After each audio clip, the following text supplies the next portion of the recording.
Hey guys, Mr. Weaver here. Gonna give you a quick rundown of Desmos.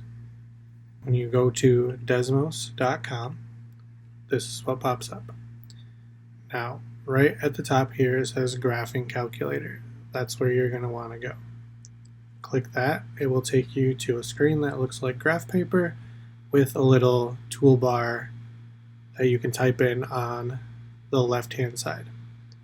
Now, if you're not comfortable typing in things, all of the buttons you need, there's a little keyboard symbol down at the bottom, and it's got every button you could possibly need, like a calculator would have on your phone.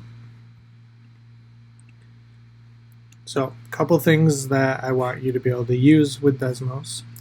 First one, can you convert a fraction into a decimal? So in order to be able to do that, you just type in your fraction. Now, what you can't see is what I typed. So I typed the number 3, then I typed /, which is the same button as the question mark, and then the bottom number.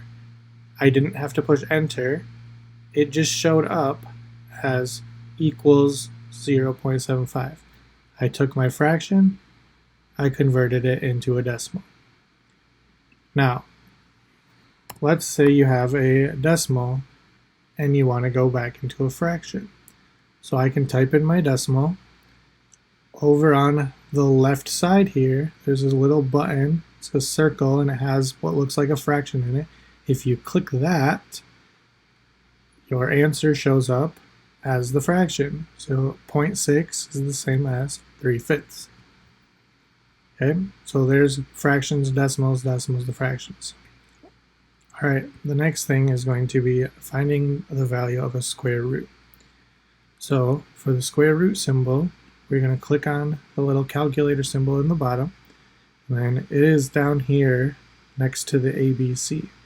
So if I click that, my square root shows up, and I can type in whatever number I want.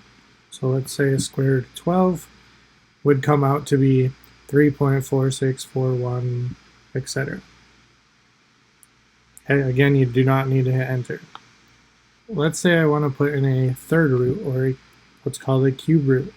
Now, I can't use this same button down here because that's a square root, but if I click on functions over here, there's a lot of other things I can have. So miscellaneous, there's one that says n root. When I do that, notice I'm able to type something in front of it. So I want the third root of, let's just pick a number, 24, and I get 2.884499, etc. The next thing that Desmos can be helpful for is adding or subtracting your fractions. Now, this might take you just as long to do on the computer as to do on paper, but it'll help you get the right answer right away, nevertheless. So let's say that I want to do 3. This time I'll do it on the keyboard. Fractions are just division, so divided by 5. I'm going to push the over arrow, so the right arrow to take me to the end, and then let's say I want to multiply. So I'm going to type in times, shows up as a little dot. Then I can type my other fraction, 4 divided by 3. So I typed in my two fractions. Please make sure it looks like your two fractions, and again your answer will just show up. Okay, this will work no matter what you decide you want to do. So 2/3 plus 5/7. But if you want it as a fraction, click that little fraction button. So 2/3 plus 5/7 is 29/21. This next thing is a cool trick that you can do to find the list of factors. So if you want to know if something's divisible by a certain thing, so let's say I want to know the factors of 24, all the numbers that I could multiply together to get 24. I can type in 24 and I can divide it by x. Okay, now notice I have some lines that showed up on my graph paper. Don't worry about that. what I'm going to focus on is getting my factors. So after I type in my number that I want divided by x, I'm going to click that little gear, and then if I click turn it into a table,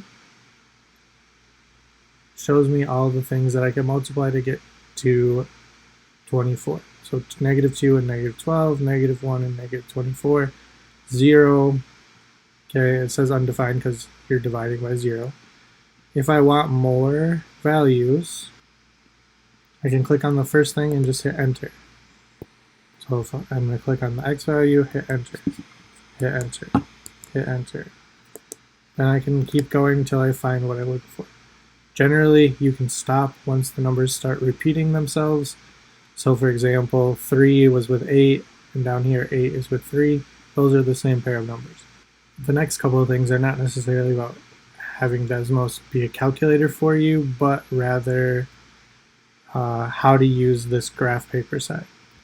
So if you notice, if I want to move this around, I am clicking and dragging it at the same time. And I can position it wherever I need it to so I can see it the best that I want. If I want this side toolbar to disappear, I can click these double arrows. It will disappear and make my graph paper larger. If I want to zoom out, I can keep just clicking zoom out. Okay, if I want to zoom in, I can click the plus and zoom in.